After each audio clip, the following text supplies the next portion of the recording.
So good afternoon, everybody. It's a great pleasure for me to have this opportunity to speak with all of you and also to close out this important annual workshop. I have spent a good, reasonable piece of the afternoon here, and from everything I've seen, it's been remarkably successful, this workshop, and that's also what I heard about the morning. So congratulations. What an interesting, worthwhile day it's been. Let me just say, I was completely taken with that last talk, so I'm going to go off my script, which means we'll be here a few hours. My scientific career started, undergraduate school, then the University of Illinois as a physicist for whatever it was, 5 years, then here, X-ray group, research manager. I didn't discover until I was a deputy director for science and technology about 10 years ago, I didn't discover the national security world, which is an important part of Brookhaven's history and a big part of national labs generally. That happened when I got a clearance. As deputy, it's important to have a clearance in order to look over the full program of the labs, and I discovered a whole new world, which you just heard about, at least in some parts of it. And the only point I want to make is that for someone on the traditional track like I was, it was completely eye-opening. And if I had encountered that world earlier, I don't know, I just might have jumped into some of those issues. So I hope you enjoyed that talk. That world is real. There are real problems there. They're really exciting, completely compelling. So thanks for giving that talk. What an interesting way to end the day. So I'll try to be brief, as impossible as that is. As you know, safety is a core value here at Brookhaven.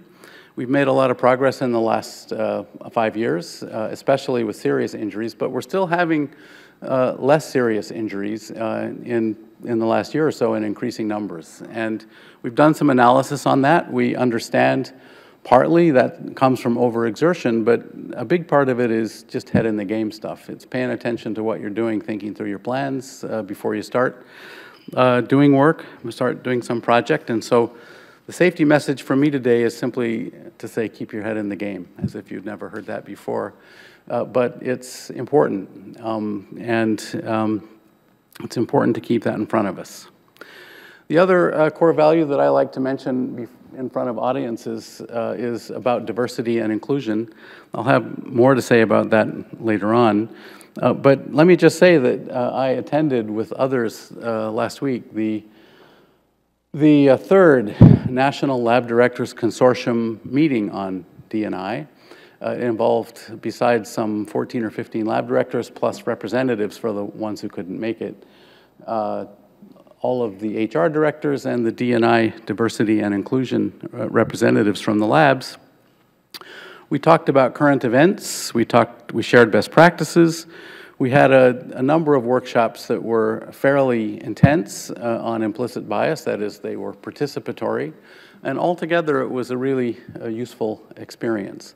The message for all of us, and the message that I'm passing on today, the most important result of this meeting was, in my opinion, the affirmation of all of the lab directors, the HR directors, and the D&I folks on the D&I message across the lab complex. It was a really useful meeting, and next year it'll be at Argonne, focusing on metrics. So finally, turning to this workshop, let me start by thanking all of you who have participated in various ways, organizing it for sure, thanks to the organizers, the judges, the sponsors, the volunteers, and then all of the participants. As I said, I got to go to a number of the talks, the short talks this afternoon, and really enjoyed them. Learned a lot, remembered what it was like to be doing that kind of stuff, and was jealous of all of you who still are. So this is an important workshop, and I'd like to thank you for participating and encourage you to keep participating as next year and the year after. It's definitely worth your time. As you know, what we do here is focus on postdocs and junior level staff, more or less at the beginning of their careers. The suggestion was to me in these closing remarks to say how many of you there are. There are about 120 postdocs at Brookhaven and just under 350 graduate students. So it's a big part of our population. And let me be clear that without you, without your ideas, without your fresh eyes, and without your effort, we wouldn't succeed. This is one of the most important parts of the lab. It drives us forward. It's in the vanguard of our success.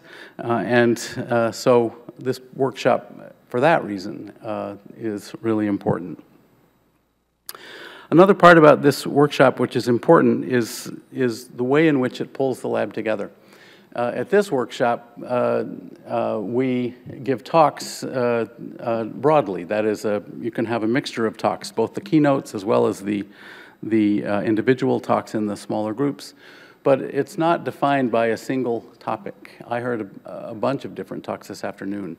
And the importance of that is the way in which we pull the lab together, in which we learn a little bit, we talk to each other, learn a little bit about what other people do, in particular in a multi-purpose laboratory where that kind of cross-fertilization of ideas can lead to new ideas.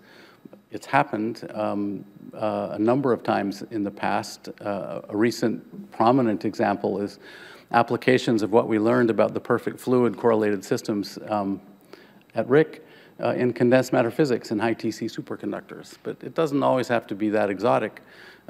Just the fact that we're getting together and talking together lifts us up as a lab. And that's really important. Everybody benefits from that, and it's a mark of a multi-purpose laboratory, such as we are. We're not focused on just one thing. We're focused on a diversity of topics. So one of the other messages is to thank you again, all of you participating, for lifting us up in that way.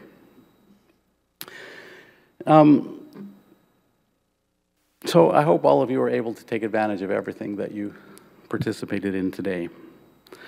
Another aspect of this conference which is important is that it's driven by y'all, by younger scientists near the beginnings of their careers. You're the key to the future of this nation as well as to the lab. As I said, this is a repeat of an earlier message, but it's true. If you look at the challenges that we face as a nation, if you look out 10 years, 100 years, they're complex. They take fresh ideas. They take a diversity of views for us to attack them. Increasingly, they also take STEM backgrounds. They take technical backgrounds. They will take technical backgrounds to solve. And as you know, the number of students, kids going into STEM fields in this country, at least the last few years, has been decreasing. So more than ever, as a lab and as a nation, we have to reach farther than we have. We have to bring in increasingly underrepresented minorities and others inclusively to work on these problems. It's in our interest for a variety of reasons, but among them is to attack these complicated problems. So what's exciting about this workshop is that it's driven by this group. This is the group that we're trying to reach. And you have all of the elements that we need. So that is an important part of this workshop. I would just make one more broad statement before wrapping up.